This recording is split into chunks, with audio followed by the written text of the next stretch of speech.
ডেকোরেটরের যারা কাজ করতেছে, মাইকের কাজ হচ্ছে, ডেকোরেটরের কাজ হচ্ছে।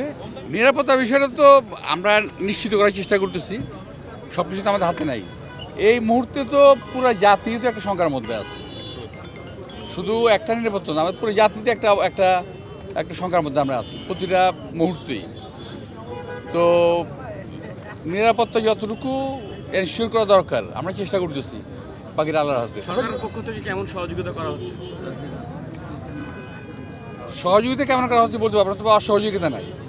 আবেদ ভাই, তারেক রহমানের আগমন বাংলাদেশের রাজনীতিতে কতটা ইম্প্যাক্ট ফেলবে বলে আপনি মনে করেন? তোমার কি মনে হয় যে আমাদের অ্যাক্টিং চেয়ারম্যান আসাটা একটা রাজনীতি ইম্প্যাক্ট হবে না?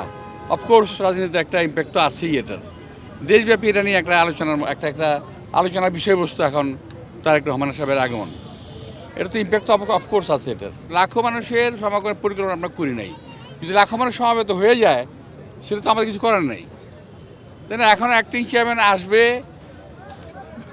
দেশে মানুষের একটা জাগরণ তো আছে, সেই জাগরণের প্রতিফলন এখানে ঘটবে এটা আমরা আশা করি। কিন্তু এটার জন্য যে আমাদের খুব একটা মানে ওই যে মানুষ আনার পরিকল্পনা, সেমন কোনো পরিকল্পনা আমাদের নাই। তবে আমরা আশা করছি যে এখানে মানুষের সমাগম ঘটবে।